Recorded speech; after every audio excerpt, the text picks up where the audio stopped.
Hi, welcome back to the shop. Thanks for stopping by. This week's video, we are going to make a couple of little penguins out of black walnut and maple.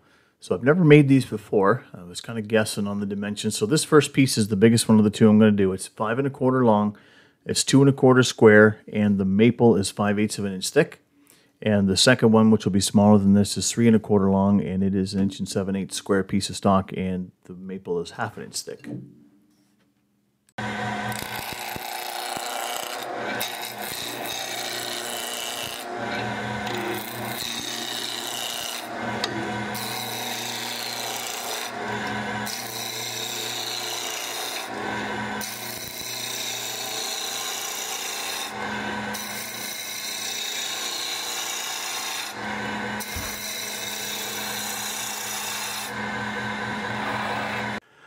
I've got the lathe turning at 1900 RPM here at this first part. I'm going to turn a tenon on the end. I am going to use a 4-jaw chuck.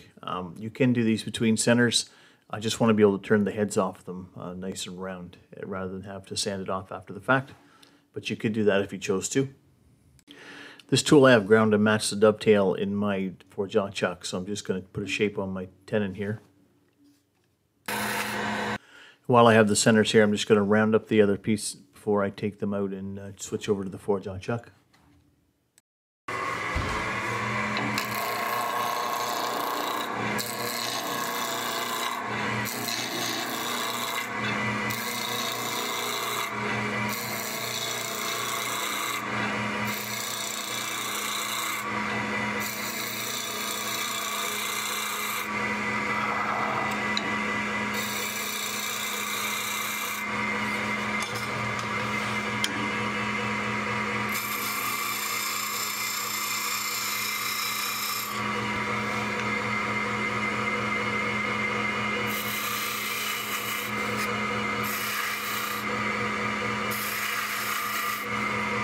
So this piece now is close enough to round, so I'm just going to take it out, take the stem center out and put the 4-jaw chuck in and mount the bigger piece. And I'm going to bring the tailstock back up, and I've got one without a brad point in it so that I don't try not to poke a hole in the top of them. And really wasn't sure on shape. I say first time I've done these, so just sort of winging it as I go here.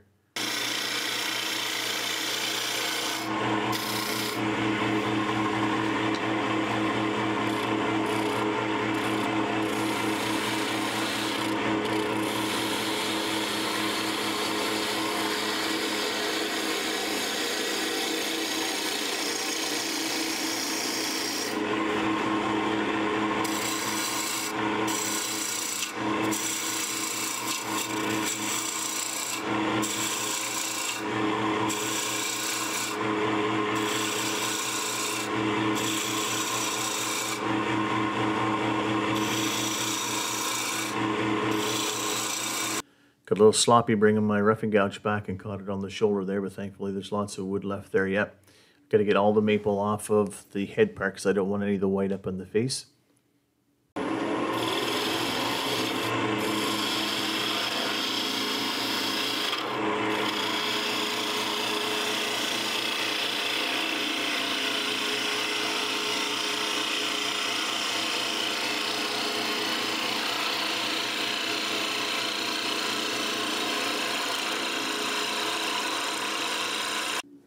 Right at the tail end of this cut, I got a little bit of delamination in between the maple and the walnut.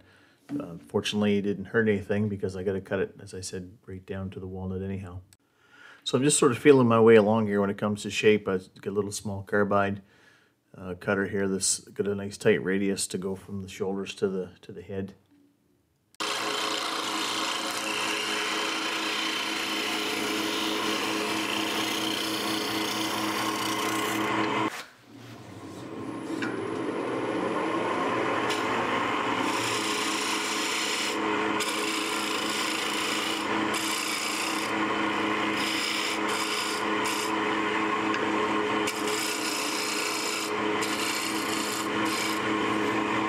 Just a little bit more maple here to turn off to get clear to the walnut.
So I like this body shape now, and I'm just going to switch over now and put a profile on the head.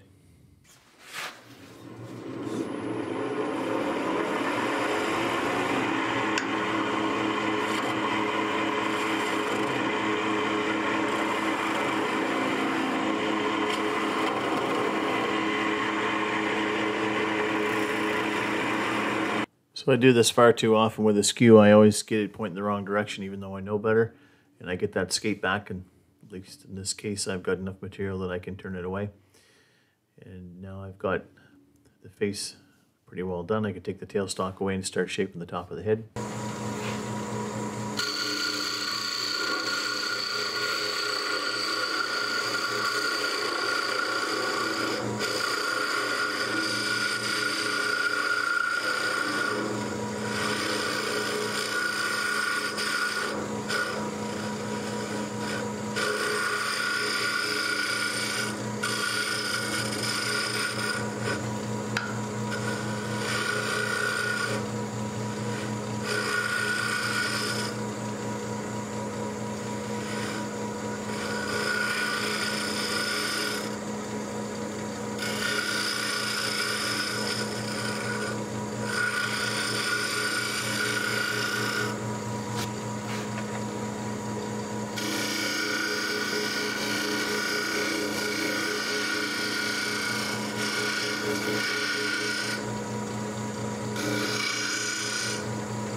I have a shape that I like here now, so I'm going to sand it up with 180 grit and 240 grit, and then I'm going to use Yorkshire grit regular to give me 1000 grit equivalent finish, and then I'm going to put hot wax on it.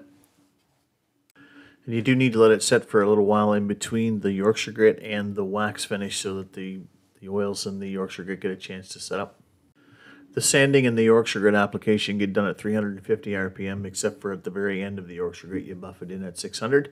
The hot wax, you apply it at a high speed, and you melt it in with a cloth at high speed.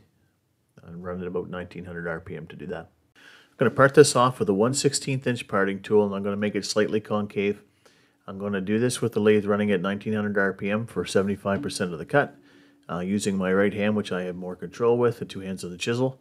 And when I get 75% of the cut done, I'm going to switch the lathe speed down to 350 RPM. I'm going to put my left hand only holding the parting tool. I've got a groove already there so that my chisel wants to run in it, and I'm going to use one hand on the parting tool and one hand on the piece, as you can see, so that it doesn't hit the floor. And doing it this way leaves me just a very small bit of finish in the bottom. And here is the finished body of the first one. So after I got the first one under my belt, I had a lot better idea what shape I wanted here for the second one.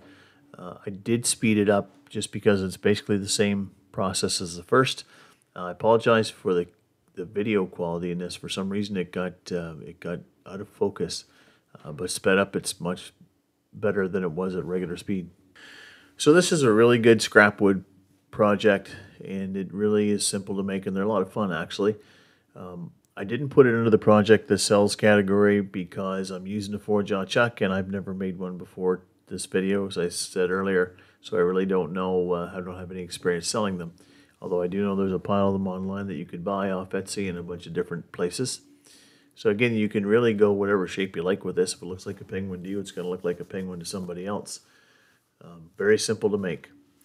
So while I'm putting the Yorkshire grit on this guy, I just want to thank everyone who subscribed to the channel again, and everyone who watches the videos. I really do appreciate the support.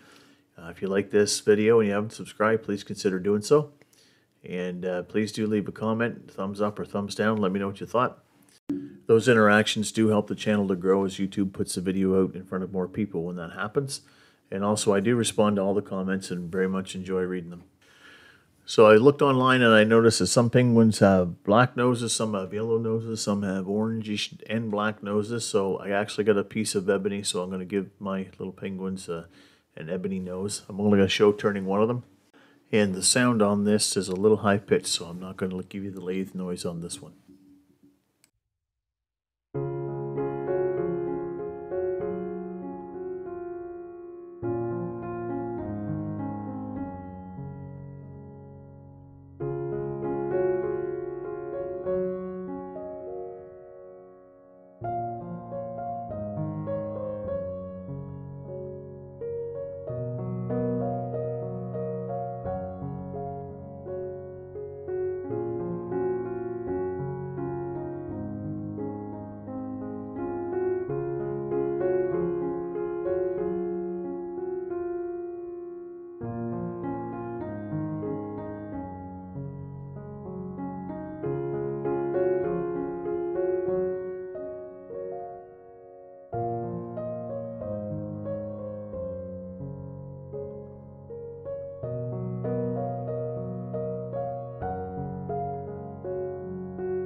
So I just drilled the penguins off camera, mounted these noses into them with CA glue, and I'll show pictures at the end, the same as always.